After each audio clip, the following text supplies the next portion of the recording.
کشا نہیں ہوں اور محو التجا ہوں، میں محفل حرم کے آداب جانتا ہوں، میں لب کشا نہیں ہوں۔ کوئی تو آنکھ والا گزرے گا اس طرف سے، کوئی تو آنکھ والا گزرے گا اس طرف سے، طیبہ کے راستے میں منتظر کھڑا ہوں، میں لب کشا نہیں ہوں۔ یہ روشنی سے کیا ہے خوشبو کہاں سے آئی، یہ روشنی سے کیا ہے خوشبو کہاں سے آئی، شاید میں چلتے چلتے روزے تک گیا ہوں، میں لب کشا نہیں ہوں۔ طیبہ کے سب بھکاری پہچانتے ہیں مجھ کو، طیبہ کے سب بھکاری پہچانتے ہیں مجھ کو خبر نہیں تھی میں اس قدر بڑا ہوں، میں لب کشا نہیں ہوں۔ اقبال مجھ کو بھی محسوس ہو رہا ہے، اقبال مجھ کو بھی محسوس ہو رہا ہے کہ روزے کے سامنے ہوں اور نعت پڑھ رہا ہوں، میں لب کشا نہیں ہوں اور محو التجا ہوں، میں لب کشا نہیں ہوں۔ سبحان اللہ، سبحان اللہ، سبحان اللہ۔ محمد معاذ علی خوبصورت انداز میں ہمیں نعت رسول مقبول صلی اللہ علیہ وآلہ وسلم سنا رہے تھے۔ اسی کے ساتھ ہمیں مفتی طاہر عباسی صاحب نے جوائن کیا، آپ کو خوش آمدید کہیں گے۔ السلام علیکم۔ وعلیکم السلام ورحمۃ اللہ وبرکاتہ۔ جزاک اللہ جی کہ آپ آئے، اور ہمیں مفتی زاہد بھی جوائن کریں گے۔ اس سے پہلے ہم بات کریں گے ساتھ ساتھ ہی ہم دوبارہ مولانا ادریس صاحب کی طرف چلتے ہیں۔ مولانا صاحب مجھے یہ بتائیے گا، کیا ولایت کے لیے شریعت کا پابند ہونا ضروری ہے؟ بسم اللہ الرحمن الرحیم۔ جی بالکل، ولایت کے لیے شریعت کا پابند ہونا بہت ہی زیادہ ضروری ہے، اور اگر ہم یہ کہیں کہ یہ لازم ملزوم ہے، یہ بالکل درست ہوگا، کیونکہ ولایت کے لیے شریعت یہ سب سے زیادہ اہم ہے، اور ولی تبھی ولی ہو سکتا ہے، اور اللہ تبارک و تعالیٰ کسی شخص کو ولایت کا مقام اور مرتبہ تبھی عطا فرماتا ہے کہ جب وہ شریعت مطہرہ کا مکمل طور پر پابند ہو۔ امام شافعی علیہ رحمہ فرماتے ہیں کہ اگر تم کسی شخص کو دیکھو کہ وہ ہوا میں اڑ رہا ہے یا پھر پانی پر چل رہا ہے اور وہ شریعت کا پابند نہیں ہے تو ایسی صورت میں تم کبھی بھی اس پر اعتبار نہ کرو، کیونکہ وہ شعبدہ باز تو ہو سکتا ہے، وہ ولی نہیں ہو سکتا۔ تو اسی لیے ولی کے لیے یہ بات انتہائی ضروری ہے کہ وہ حضور اکرم صلی اللہ علیہ وسلم کی مبارک سیرت پر عمل کرنے والا ہو، اور اسی طرح جو بھی شریعت مطہرہ کے احکامات ہیں ان پر کما حق ہو عمل کرنے والا ہو۔ اور اگر وہ آج کل کے دور میں اگر آپ دیکھیں تو بہت سارے لوگ ایسے ہیں کہ جن کو لوگ یہ سمجھتے ہیں کہ شاید یہ ولی ہیں اور یہ بہت ہی پہنچے ہوئے ہیں، اور وہ دم درود کے ذریعے یا پھر تعویذوں کے ذریعے ان کے تعویذ اثر کر جاتے ہیں، اور وہ لوگ سمجھتے ہیں کہ شاید یہ تو بہت ہی پہنچے ہوئے ہیں، کوئی ولی ہیں۔ تو تعویذ کا اثر کرنا یا پھر دم کا اثر کرنا یہ اس ولی کے لیے یا پھر یہ ولی کی شرائط میں سے نہیں ہے، اور نہ ہی یہ ولی کی دلائل میں سے ہے کہ وہ ولی کے لیے یہ بات ضروری ہو کہ اس کا تعویذ اثر کرتا ہو یا پھر اس کا دم اثر کرتا ہو، بلکہ ولی کے لیے بات ضروری ہے کہ وہ شریعت مطہرہ کی پابندی کرنے والا ہو، حضور اکرم صلی اللہ علیہ وسلم کی مبارک سیرت پر عمل کرنے والا ہو، اور اس کا عقیدہ درست ہو۔ وہ جس طرح عقیدہ الوہیہ یعنی کہ حضور اکرم صلی اللہ علیہ وسلم اللہ تعالیٰ کے بارے میں جو اس کا عقیدہ ہے، اگر وہ اس کا درست ہے تو ساتھ ساتھ اس کا عقیدہ صحابہ کرام کے بارے میں بھی درست ہو، وہ صحابہ کرام کے بارے میں معاذ اللہ غلط نظریہ رکھنے والا نہ ہو، اور ساتھ ہی ساتھ اس کے اعمال بھی درست ہوں۔ تو جب یہ تمام چیزیں اس کے لیے ہوں گی تو پھر ہی وہ ولی کہلا سکے گا، اور پھر یہ اللہ تبارک و تعالیٰ کی اختیار میں ہے کہ اللہ تبارک و تعالیٰ اس کو ولایت کا درجہ عطا فرمائے یا نہیں، اور جب اس کو ولایت کا درجہ عطا فرمائے گا تو تبھی عطا فرمائے گا کہ جب وہ شریعت کا پابندی کرنے والا ہو۔ زبردست بھی آپ کی طرف آتے ہیں، اور کیونکہ آپ کو جانا بھی ہے تو مجھے یہ بتائیے گا کہ اب اگر بہت زیادہ بھوک لگ رہی ہے اور وہ کریونگ ہماری ختم نہیں ہو رہی، تو کیا بہتر ہے کہ وہ وائٹ جو ہوتی ہے انڈے کی سفیدی جو ہوتی ہے وہ ابال کر اگر ہم زیادہ کھاتے ہیں تو اس سے ویٹ مینٹین رہے گا یا اس سے بھی ویٹ بڑھتا ہے؟ نہیں، اس سے ویٹ نہیں بڑھے گا، لیکن ایک تھوڑا سا لمٹ میں کھائیں، اور ویسے بھی زیادہ نہیں کھائے جاتے لوگوں سے، تو اچھا ہے بنے ہوئے چنے رکھ لیں پاس، کچھ جو چھوٹی چھوٹی کریونگ اس سے بھی وہ دور ہو جائیں گی۔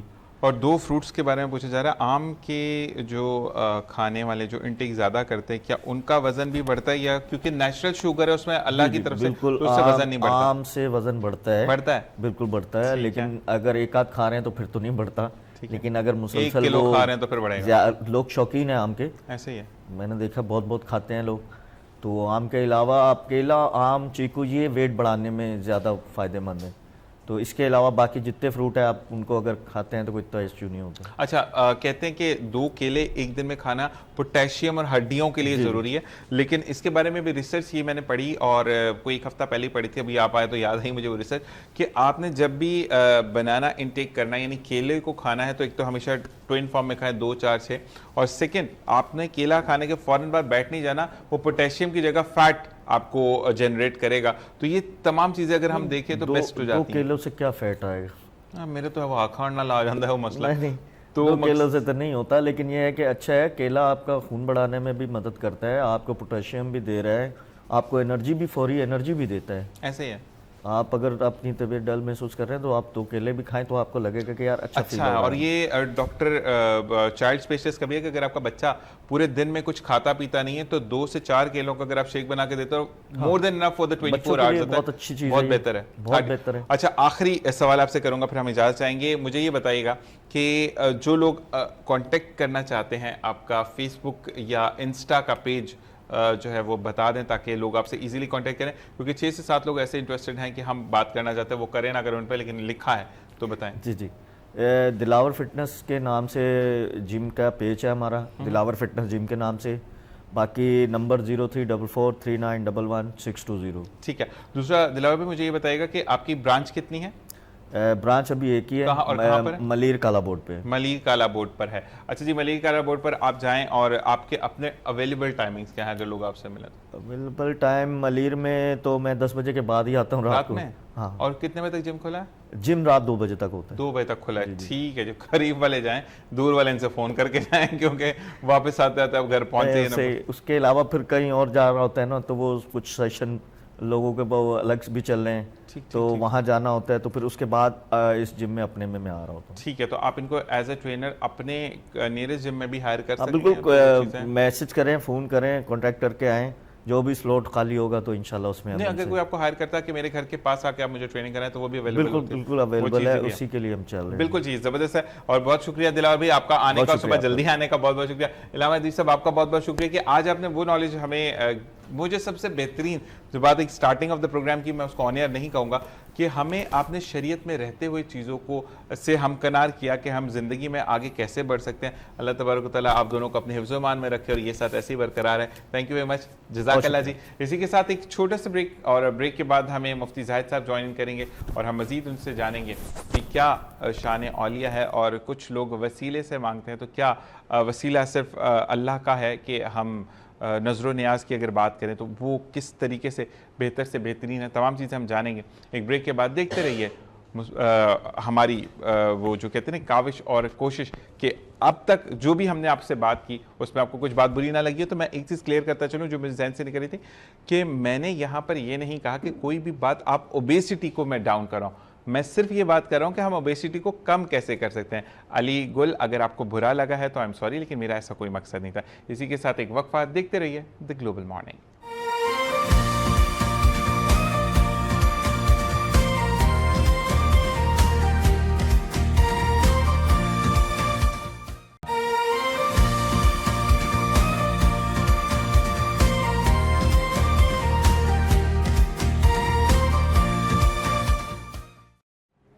ایک بار پھر آپ کو خوش آمدید کہتے ہیں, اور اسی کے ساتھ اعوذ باللہ من الشیطان الرجیم بسم اللہ الرحمن الرحیم, کہ آج سے ایک نیا سیگمنٹ ہم شروع کرنے جا رہے ہیں جس کا عنوان میں یہ بولوں گا جو میرے ذہن میں آ رہا ہے, لیکن اس کو فائنلائز جو ہے وہ producer and director Ramiz Khan کریں گے, کہ استخارہ سے مشکلوں کا حل. آج سے ہم جمعے کے دن یہ سیگمنٹ جو ہے وہ سٹارٹ کر رہے ہیں, جس میں ہمیں مفتی زاہد صاحب نے بھی جوائن کیا. آپ کو خوش آمدید کہیں گے. السلام علیکم. وعلیکم السلام. کیسے مزاج مفتی صاحب؟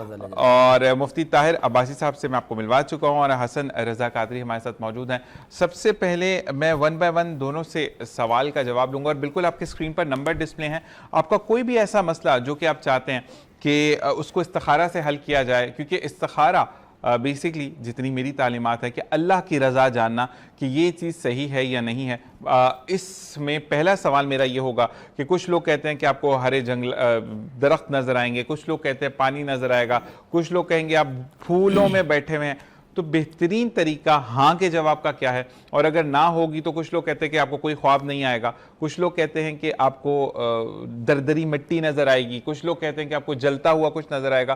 تو کتنی حقیقت ہے اس بارے میں یہ جانیں گے. مفتی صاحب سب سے پہلے میں آپ سے سوال کروں گا, مجھے بتائیے گا کہ کتنی سچائی ہے اس بات میں, اور اگر میں استخارہ کرتا ہوں, خود کرتا ہوں, تو مجھے جو اگر خواب میں آپ کہتے ہیں کہ آنسر اس کا ملتا ہے تو ہاں ہے تو کیا اشارہ ہوگا, اور نہ ہے تو کیا اشارہ ہوگا؟ بسم اللہ الرحمن الرحیم. پہل تو یہ سمجھنا ضروری ہے کہ استخارہ کسے کہتے ہیں. جیسے کہ آپ نے اپنے انٹرو میں بتایا کہ استخارہ بھلائی طلب کرنا یا مشورہ کرنا بھی ہے, اور لفظ استخارہ جو ہے اس کا لغوی اور اصطلاحی معنی اگر دیکھا جائے تو خیر طلب کرنا, بھلائی طلب کرنا, اچھائی طلب کرنا. اس میں طلب کا معنی پایا جاتا ہے, خیر خواہی کا معنی, خواہشات کا معنی پایا جاتا ہے, اور اس میں اللہ اور اس کے رسول سے مشورہ کیا جاتا ہے کہ یہ اللہ اور اس کے رسول کے ہاں کام بہتر ہے یا نہیں ہے. اچھا, استخارہ ہمیشہ جائز کاموں کا کروانا چاہیے جو شرعی طور پر درست کام ہوں, اور استخارہ کے حوالے سے قرآن میں, احادیث میں باقاعدہ تعلیمات دی گئی ہیں. قرآن کریم کی سورہ آل عمران ہے, اس کے اندر آیت نمبر 116 ہے, وَشَاوِرْهُمْ فِي الْأَمْرِ. اللہ نے فرمایا کہ اپنے اہم معاملات میں, جائز معاملات میں مشاورت کرو, یعنی مشورہ خیر طلب کرو. اب اسی سے استدلال کیا گیا ہے کہ استخارہ بھی ایک خیریت, ایک مشورے کا نام ہوتا ہے. اور اسی طرح سورۃ البقرہ کی آیت نمبر 216 کے اندر بھی یہ بات ہے, وَعَسَىٰ أَن تَكْرَهُوا شَيْئًا وَهُوَ خَيْرٌ لَّكُمْ, کہ قریب ہے کہ بعض چیزیں تمہیں ناپسند ہوں لیکن وہ تمہارے لیے بہتر ہوتی ہیں. وَعَسَىٰ أَن تُحِبُّوا شَيْئًا وَهُوَ شَرٌّ لَّكُمْ, بہت ساری چیزیں ایسی ہوتی ہیں کہ تمہیں اچھی لگتی ہیں لیکن وہ تمہارے لیے بری ہوتی ہیں. تو ان ساری چیزوں کے اندر بہترین حل یہ ہوتا ہے استخارہ کرنا، استخارہ طلب کرنا، استخارے میں جا کر خیریت اور اللہ کی رضا کو مقصود بنا کر اپنی عرضی لے کر جانا اور اپنا سوال طلب کرنا، خیریت طلب کرنا، یہ ہے استخارہ۔ اچھا، اب اس میں کئی اشارات ملتے ہیں، اس کے کئی طریقے ہیں۔ جس طرح استخارہ کرنے کے کئی طریقے ہیں، اس طرح استخارہ کے اندر اشارے بھی کئی طریقوں سے دیے جاتے ہیں۔ اب اس میں یہ ہے کہ بعض استخارے وہ ہوتے ہیں کہ جن کا تعلق جاگتے ہوئے ہوتا ہے، بعض استخارے وہ ہوتے ہیں کہ جن کو آپ رات میں وہ استخارے کی دعا یا آپ وہ طریقہ کار اپنا کے سو جاتے ہیں تو خواب کے ذریعے آپ کو آگاہی دی جاتی ہے۔ ضروری نہیں ہے کہ ہر استخارے کا جواب آپ کو فی الفور اور واضح انداز میں دیا جائے۔ بعض دفعہ استخارے کا جواب آپ کو اشاروں کی صورت میں، کنایات کی صورت میں، یا آپ کے دلی اطمینان کی صورت میں، دلی اعتماد کی صورت میں، یعنی آپ نے استخارہ کیا، آپ کو اطمینان حاصل ہو گیا، آپ کو تسلی مل گئی، اور یا آپ خواب میں سوئے ہوئے ہیں اور آپ کو خواب کے اندر ہی اس طرح کی بڑی ہریالی والی، رحمت والی، ہری بھری چیزیں نظر آتی ہیں، تو ان کا مطلب یہ ہوتا ہے کہ آپ نے جس بارے میں مشورہ طلب کیا ہے وہ کام آپ کے حق میں بہتر ہے۔ اب یہ دیکھیں کہ ہر استخارے کا جواب ایک جیسا نہیں ہوتا۔ بعض دفعہ بندہ استخارے کی دعا بھی پڑھتا ہے، نماز بھی پڑھتا ہے، سو جاتا ہے، لیکن خواب کے اندر اس کو وہ چیز محسوس نہیں ہوتی، تو اس کا مطلب یہ نہیں ہوتا کہ استخارے میں نہ آئے، بلکہ اس کا مطلب یہ بھی ہو سکتا ہے کہ آپ کو اگر آج آپ کا جواب نہیں ملا تو آپ کو کل مل سکتا ہے، یا آپ کو جاگتے ہوئے مل سکتا ہے۔ وہ آپ کو اطمینان کی صورت میں یا آپ کے معاملات میں آسانی کی صورت میں بھی جواب ہوتا ہے۔ ہم تو یہ کہتے ہیں کہ جو ہم نے ابھی کیا تو پتہ نہیں استخارہ صحیح آیا ہے نہیں آیا، تو فی الفور ہاتھوں ہاتھ جواب لینا چاہتے ہیں، تو یہ بات غلط ہے۔ استخارہ تو کرنا چاہیے، یہ سنت نبوی ہے۔ صحابہ کرام فرماتے ہیں، بخاری کے حدیث پاک ہے، حدیث نمبر 6382، میرے آقا امام الانبیاء نبی پاک علیہ الصلوۃ والسلام کے بارے میں صحابہ کہتے ہیں کہ یعلمنا الاستخارہ، کہ ہمیں آقا علیہ الصلوۃ والسلام استخارہ کی تعلیم دیتے تھے، استخارہ سکھاتے تھے، جیسا کہ قرآن کی صورت سکھائی جاتی ہے۔ تو میرے آقا ان کو باقاعدہ پڑھاتے تھے، سکھاتے تھے کہ استخارہ کریں، خیر طلب کریں اور بھلائی طلب کریں، اس میں کوئی برائی نہیں ہے۔ لیکن پھر اس سے آگے مزید بات آگے بڑھتی ہے، تو ہمارے ہاں ہم کیا کرتے ہیں، عوام الناس میں یہ بات ہے، یا تو خود استخارہ کرتے ہیں یا پھر کسی سے کرواتے ہیں، تو استخارہ ہاں آیا ہے یا نہ آیا ہے، اچھا ہے یا برا ہے، جو استخارے کا جواب آتا ہے نا، تو میں نے کئی لوگوں کو دیکھا ہے کہ ان کا سالوں سے رشتہ لگا ہوا ہوتا ہے، اب جا کے چونکہ لوگ دیکھتے ہیں نا میڈیا، سوشل میڈیا، کہتے ہیں جی استخارہ تو کروائیں۔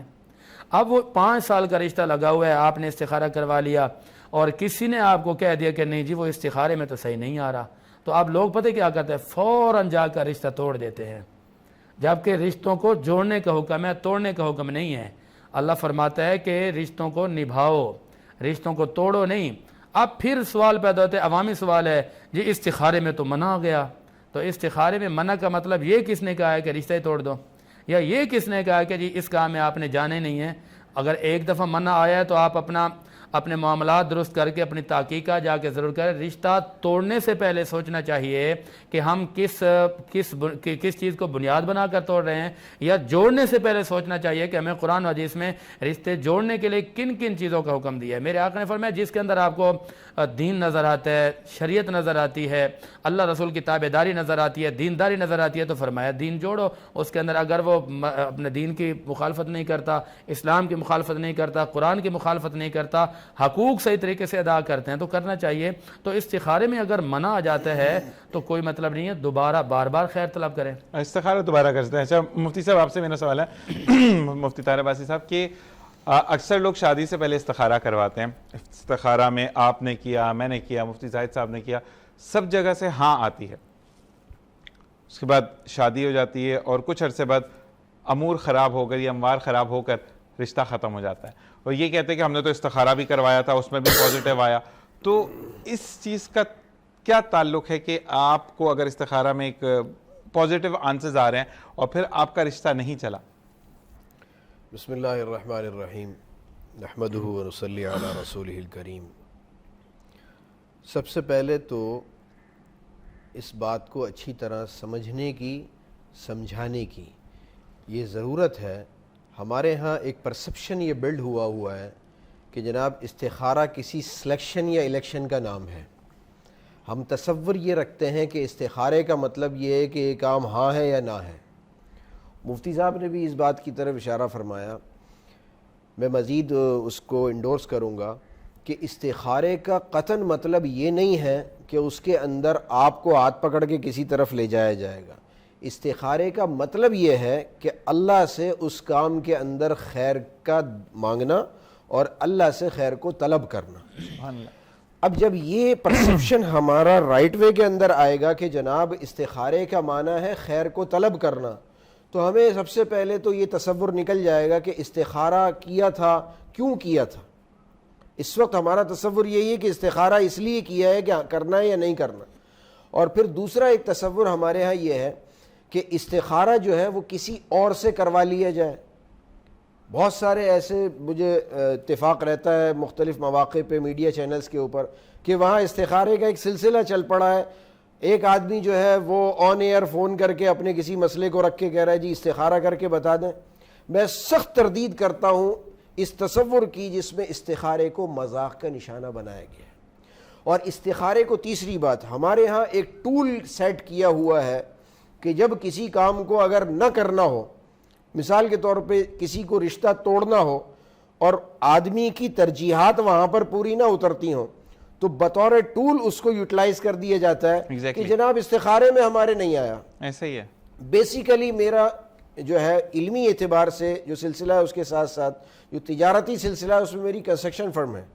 تو ہمارے ہاں جو ہمارا کلائنٹ وزٹ کرتا ہے وہ بالکل ایسے ہی کر رہا ہوتا ہے جیسے کسی بچی کے رشتے کے لیے لڑکے والے آتے ہیں، اور اس کے بعد جب انہیں نہیں لینا ہوتا تو وہ استخارے کو بطور ٹول یوٹیلائز کر دیتے ہیں کہ جناب استخارے میں ہمارے نہیں آ رہا. لہٰذا یہ چند تصورات اور یہ جو پرسیپشن بلڈ ہو گئے ہیں، اس کی میں آپ کے چینل کے توسط سے ضروری وضاحت سمجھتا ہوں قوم کو کہ استخارے کو سمجھیں کیا ہے. اللہ والوں نے، اہل علم نے جو لکھا ہے استخارے کے آداب میں کہ استخارہ آپ کرتے رہیں اور کام کو شروع کر دیں. اس خیر کے طلب کا نتیجہ یہ ہوگا کہ اللہ رب العزت آپ کے لیے جو رستہ خیر کا ہوگا اس کو منتخب فرما دیں گے. اسی لیے استخارے کے اشاروں کے اندر یہ بھی ایک اشارہ ہے کہ آپ کے لیے کسی رستے کا بند ہو جانا، اس کا مطلب یہی ہے کہ اس استخارے کی برکت سے یہ رستہ بند ہو گیا. اب آ جاتے ہیں آپ کے سوال کی طرف.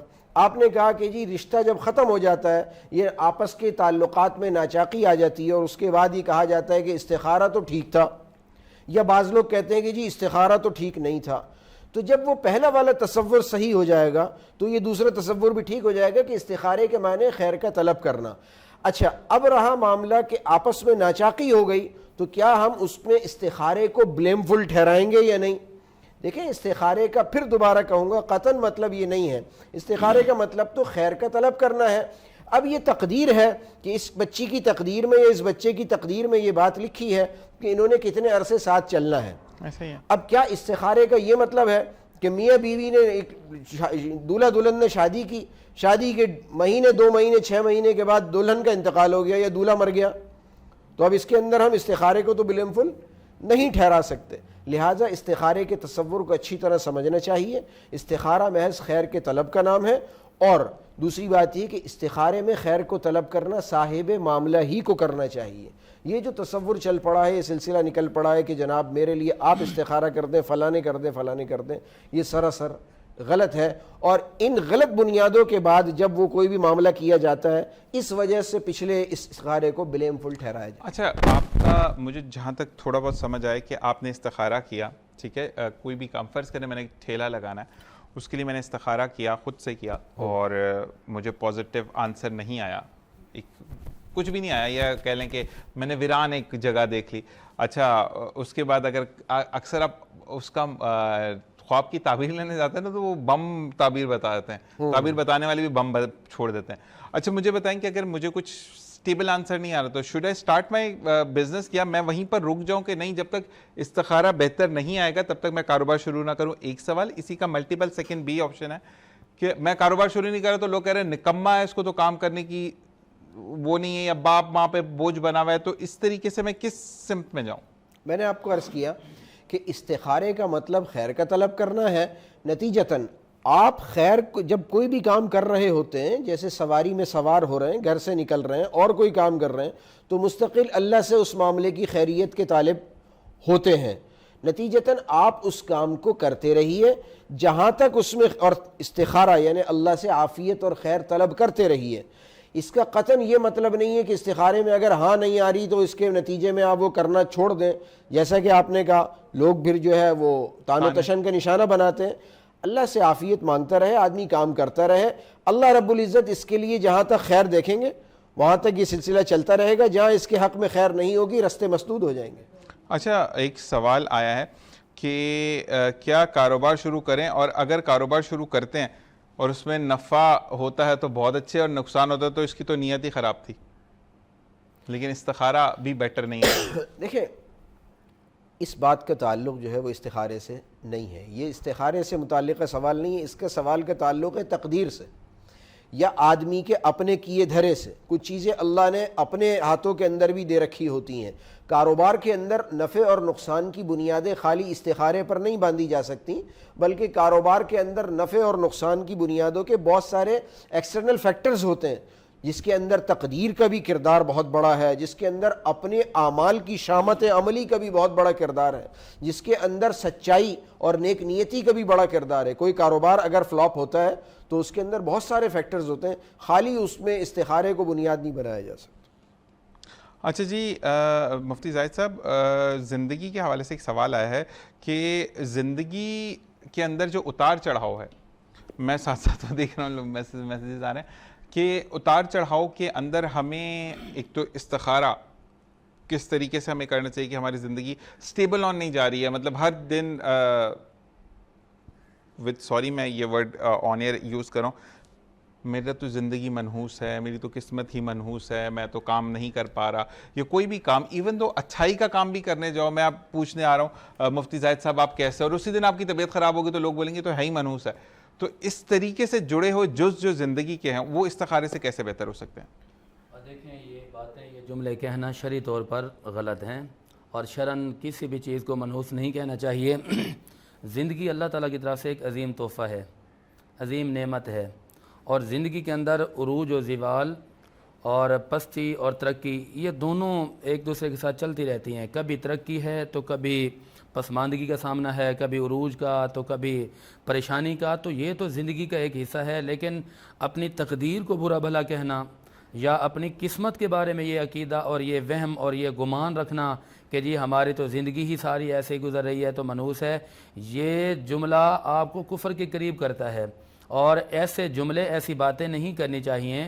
اگر آپ کے زندگی کے اندر کوئی مشکلات، کوئی پریشانیاں آتی ہیں تو آپ ان کا مقابلہ کریں۔ اللہ رب العالمین نے اور دین اسلام نے آپ کو ہر مسئلے کا حل بتایا ہے، اور ہر پریشانی کے بارے میں بھی قرآن و حدیث نے بتایا ہے۔ آقا علیہ الصلوۃ والسلام کی بارگاہ کے اندر جب صحابہ کرام بیٹھتے تھے تو میرے آقا ان کی تربیت اور تعلیم کا جب اہتمام فرماتے تو سرکار علیہ الصلوۃ والسلام ان کو خودداری سکھاتے تھے، ان کو زندگی جینے اور زندگی گزارنے کا سلیقہ اور طریقہ کار بتاتے تھے، حتیٰ کہ امام الانبیاء نبی پاک علیہ الصلوۃ والسلام نے، میں اس بات کو پھر اسی مشورے سے جوڑوں گا کہ میرے آقا خود اپنی ذات کے بارے میں بھی، اپنے فیصلوں کے بارے میں بھی اپنے پیارے غلاموں کو، پیارے صحابہ کو اپنے پاس بلاتے تھے، اور آپ صلی اللہ علیہ وسلم ان سے مشورہ طلب کرتے تھے۔ قرآن کریم کی سورۃ نمبر 3 ہے نا، جس کا نام سورہ آل عمران ہے، اس کے اندر آیت نمبر 159 ہے، اور سورہ بقرہ جو کہ قرآن کی سورۃ نمبر 2 کہی جاتی ہے، اس کے اندر آیت نمبر 216 ہے۔ ان دونوں آیتوں کے اندر باقاعدہ یہ فرمایا گیا ہے کہ آپ خود سے فیصلے نہ کریں۔ بہت سارے فیصلے آپ کو اچھے لگتے ہیں لیکن وہ آپ کے لیے برے ہوتے ہیں، بہت ساری چیزیں آپ کو بظاہر ایسی لگتی ہیں کہ یہ بری ہیں لیکن ہوتی وہ آپ کے لیے اچھی ہیں۔ تو خیر طلب کرنا، مشورہ کرنا، ایک دوسرے سے جا کر بات شیئر کرنا، یہ قرآن سے اور حدیث سے ثابت ہے۔ اور اس میں یہ بات بھی ذہن میں رہے کہ جس طرح کہ ابھی ہماری بات ہو رہی تھی کہ ہم استخارہ کرنے کے لیے جہاں سے کسی کا کوئی اشتہار دیکھا، کوئی دیواروں پہ لکھا ہوا دیکھا جی استخارہ کروائیں، اور ہم نے سوشل میڈیا پہ دیکھا کہ جن کے کوئی زیادہ فالوورز ہیں، جن کے زیادہ کوئی ویوز آئے ہوئے ہیں، کہتے ہیں کہ یہ تو بڑا پہنچا ہوا ہے جی، استخارہ تو ہم نے اسی سے کروانا ہے۔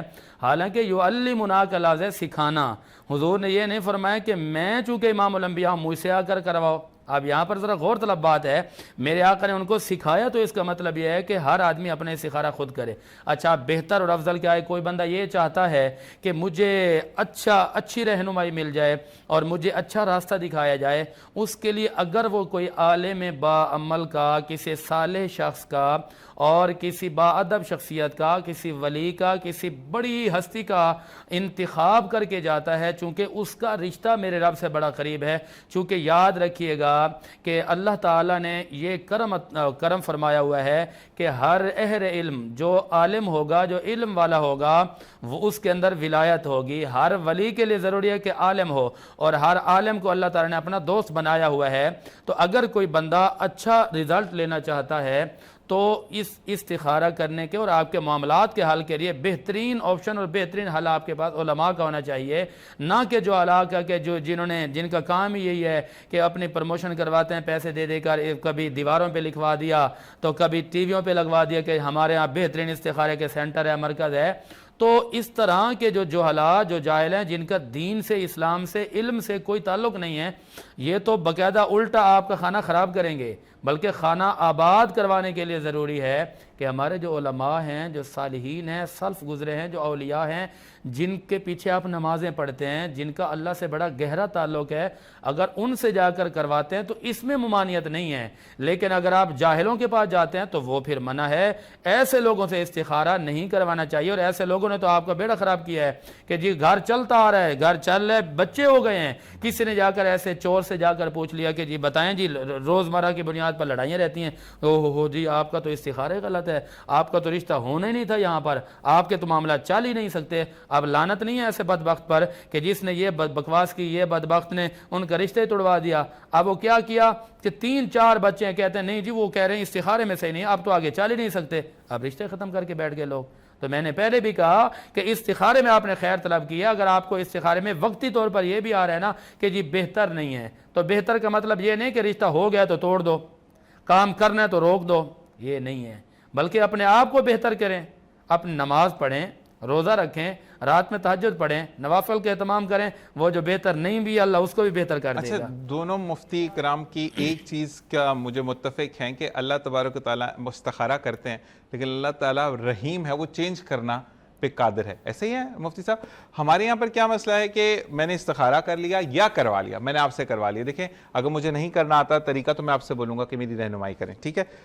میں خود گانے دیکھ رہا ہوں، وہ فحش چیزیں دیکھ رہا ہوں کہ جو اسلام میں جس کی 110% ممانعت ہے، اور پھر اس کے بعد میں مفتی صاحب یہ کہتا ہوں کہ میرے تو حالات بہتر نہیں ہو رہے، تو پھر میں غلط ہوں یا استخارہ غلط ہے؟ دیکھیں میں نے اپنے دوسرے موقع پہ یہ بات کہی تھی کہ استخارے کا الگ دائرہ کار ہے، اور کسی کاروبار کے بدحال ہونے کا یا اس کے بزنس کے فلاپ ہو جانے کے بہت سارے فیکٹرز ہوتے ہیں۔ خالی ایک یہ نہیں ہوتا کہ جناب استخارے میں نہ آئی یا استخارے میں ہاں آئی لہٰذا ہم اس کاروبار کو بنیاد بنا لیں۔ کچھ بہت سے ایسے لوگ ہیں استخارہ انہوں نے اللہ سے خیر مانگی، کاروبار انہوں نے شروع کر دیا، کاروبار اچھا چلتا رہا، کچھ عرصے بعد ملکی حالات بدحالی کا شکار ہیں، معیشت روزانہ اتار چڑھاؤ کا شکار ہے، اور اس کے اندر ان کا کاروبار ٹھیک نہیں چل رہا۔ اب کیا کریں؟ جو چل رہا تھا اس کی بنیاد تو استخارے کو بنا دی، اب جو نہیں چل رہا اس کی بنیاد کس کو بنائے؟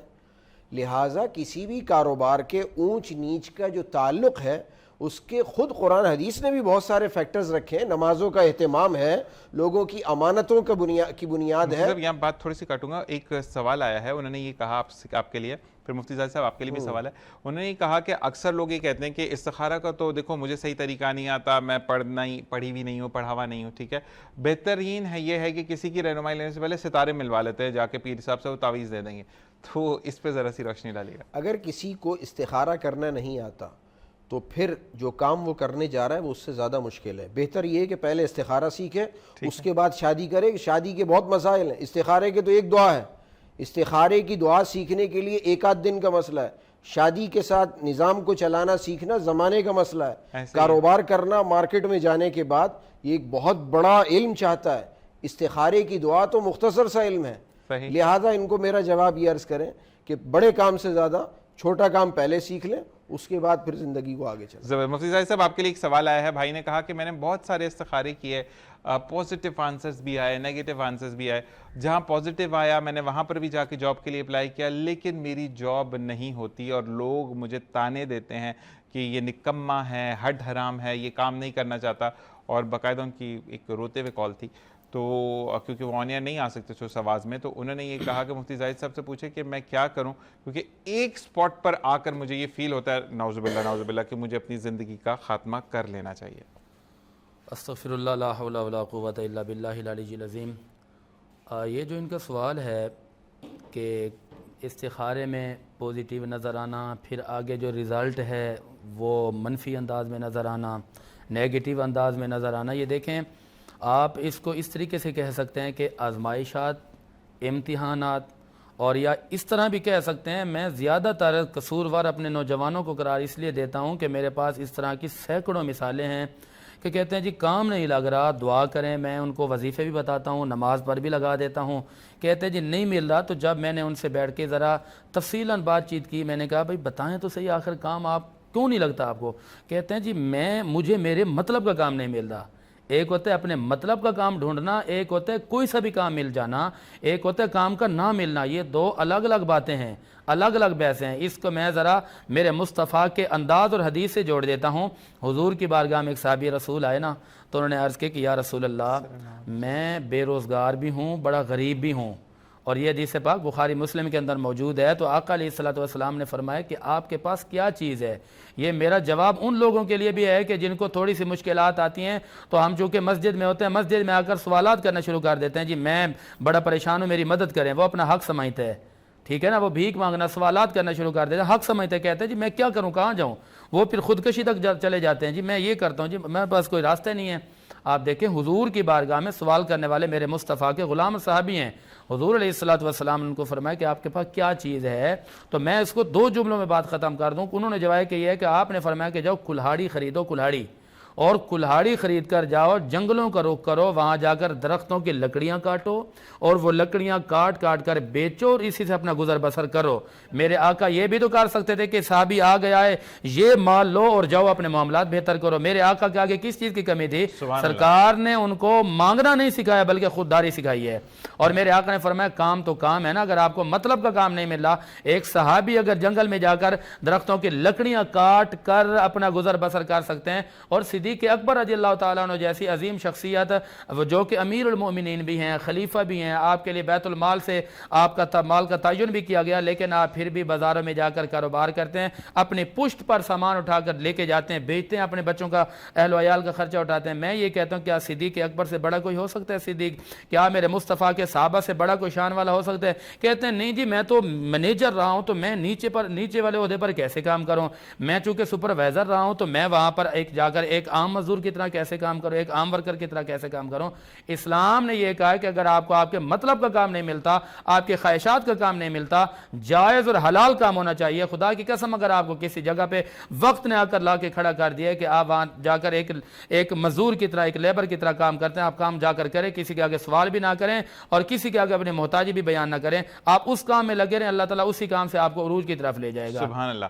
ایک سوال مفتی صاحب آپ سے ہے, مینیجر کی جہاں تک بات آئی, ایک سوال ہے کہ ایک بھائی مینیجر ہے, ان کی جاب ختم ہو گئی, اب وہ لڑکی والوں پر فورس کر رہا ہے کہ تمہاری بیٹی کا نصیب برا, حالانکہ 10 سال کھا چکا اس کے نصیب سے, ٹھیک ہے, لڑکی عورت نصیب لے کر آتی ہے, میں تو نہیں کہتا, یہ تو حدیث میں بھی ہے کہ نکاح کرو کیونکہ وہ عورت اپنا نصیب ساتھ لائے گی, ایسے ہی ہے نا, نکاح کو عام کریں.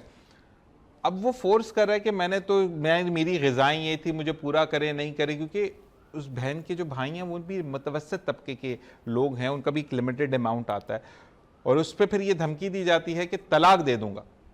تو ایسی صورت میں لڑکی والے, وہ لڑکی کیا کرے, کیونکہ اس بندے نے تو جینا حرام کیا کہ مجھے جب تک مینیجر کی پوسٹ نہیں ملے گی میں جاب نہیں کروں گا. سب سے پہلی بات یہ ہے اس میں کہ رشتے کے انتخاب میں مرد کی تلاش کرنی چاہیے. دوبارہ بولیے گا. رشتے کے انتخاب میں لڑکی والوں کو چاہیے کہ اپنی بیٹی بہن کے لیے مرد تلاش کریں, مرد تلاش کروں. اور اس طرح اس موقع کے اوپر میں جس کانٹیکس کے اندر مرد تلاش کرنے کی بات کر رہا ہوں یہ میرا نہیں ہے بلکہ قرآن کا فیصلہ ہے. اللہ تعالیٰ فرماتے ہیں الرجال قوامون علی النساء بما فضل اللہ بعضهم علی بعض وبما انفقوا من اموالہم. مرد کی اللہ رب العزت نے ڈیفینیشنز کے اندر ایک بات یہ بھی فرمائی ہے کہ ان کو اس لیے ترجیح حاصل ہے خواتین کے اوپر کہ وہ اپنے مال میں سے ان خواتین پر خرچ کرتے ہیں.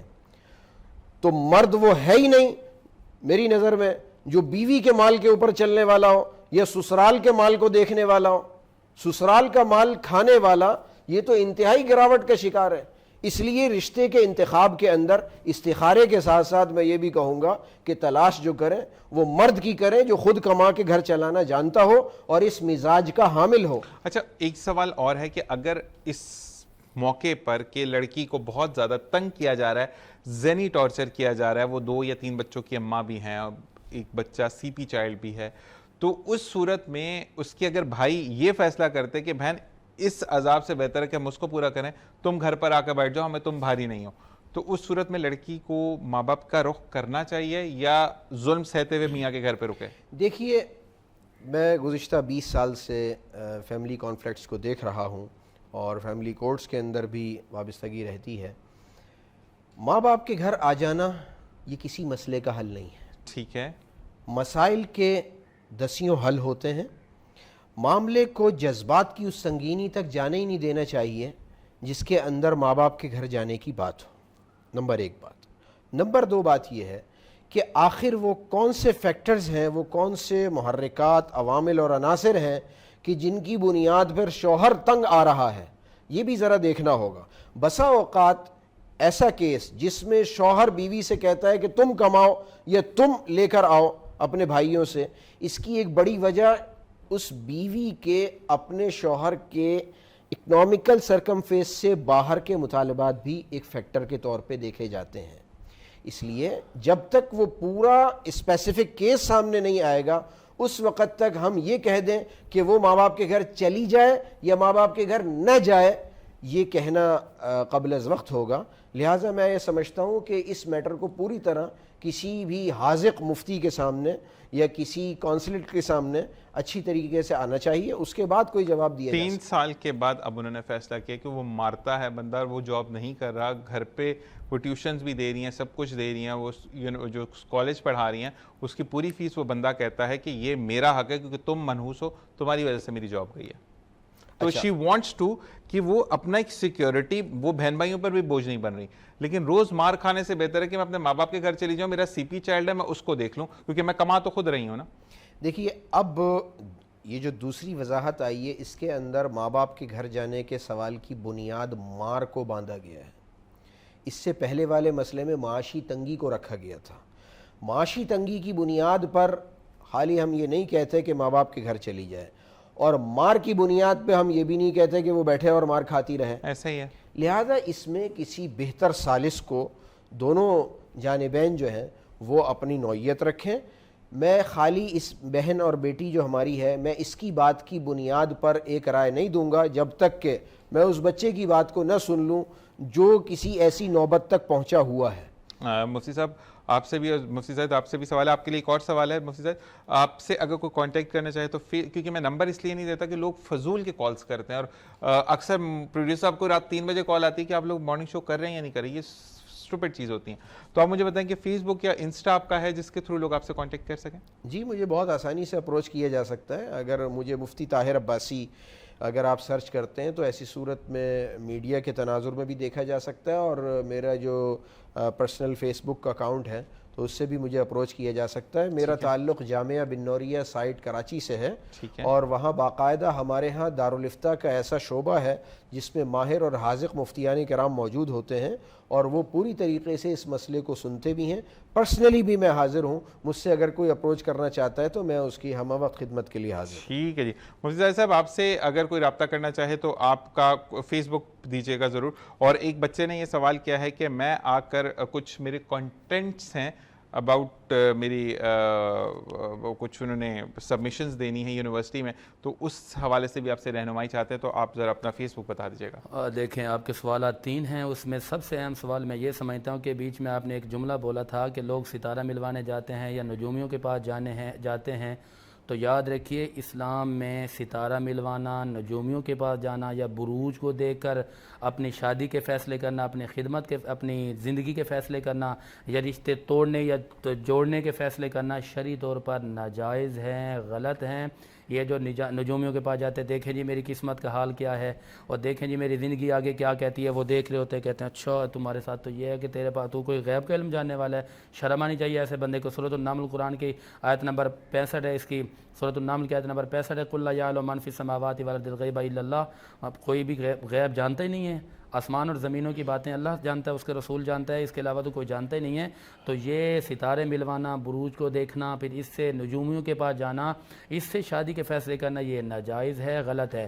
اور رہی بات یہ کہ جس طرح کہ ہمارے ایک بچے نے یہ سوال کیا کہ کسی کچھ معلومات اس کو دینی چاہیے کہ لیکچر وغیرہ دینے کا معاملہ ہے، تو بالکل سیم آج کل تو جدید دور ہے نا کہ ہر ایک کا اپنا پیج بھی ہے، فیس بک بھی ہے، ٹک ٹاک بھی ہے، انسٹا بھی ہے، یوٹیوب بھی ہے، ہر جگہ پہ میرا نام جا کر سرچ کریں گے مفتی زاہد اسلم صاحب، جی نہیں پروفیسر مفتی محمد زاہد اسلم، اور یوٹیوب پر خالی مفتی محمد زاہد اسلم ہے۔ انشاءاللہ ہم سے ملنا بہت آسان ہے۔ بالکل جی، اسی طریقے سے آپ دونوں کا بہت بہت شکریہ کہ آپ دونوں تشریف لے کر آئے، ہماری بہترین رہنمائی کی۔ اسی کے ساتھ حسن رضا قادری کے دعائیہ کلام کے ساتھ ہم پروگرام کا اختتام کریں گے۔ آج ہمارے کیمرے پر موجود تھے ہمارے انور بھائی، شان بھائی پی سی آر میں موجود ہیں، ہمارے عالیہ عباس بھائی اور رمیز خان صاحب، اور علی بھائی موجود ہیں ہمارے ایم سی آر میں، تمام عدنان بھائی، تمام لوگوں کو بہت بہت شکریہ کہ جو اس ٹیم سے جڑے ہوئے ہیں، وہ لوگ جو کہ چیزوں کو ہم بہت اکوموڈیٹ کرتے ہیں۔ Thank you very much. آج کی نشست میں کوئی بات بری لگی تو تہہ دل سے معذرت خواہیں۔ زندگی بخیر، آپ سے پیر کو ملاقات ہوگی۔ پاکستان زندہ باد، پاک آرمی پائندہ باد۔ اپنا اور اپنے پیاروں کا خیال رکھیے گا، اس دعا کے ساتھ جا رہا ہوں کہ پیر کو پھر لوٹوں گا۔ اللہ نگہبان۔ بسم اللہ الرحمن الرحیم۔ ایسا با مصطفیٰ سے کہہ دینا، غم کے مارے سلام کہتے ہیں۔ ایسا با مصطفیٰ سے کہہ دینا، غم کے مارے سلام کہتے ہیں۔ یاد کرتے ہیں تم کو شام و سحر، دل ہمارے سلام کہتے ہیں۔ اللہ اللہ حضور کی باتیں، مرحبا رنگ و نور کی باتیں، چاند جن کی بلائیں لیتا ہے، چاند جن کی بلائیں لیتا ہے، اور ستارے سلام کہتے ہیں۔ ایسا با مصطفیٰ سے کہہ دینا، غم کے مارے سلام کہتے ہیں۔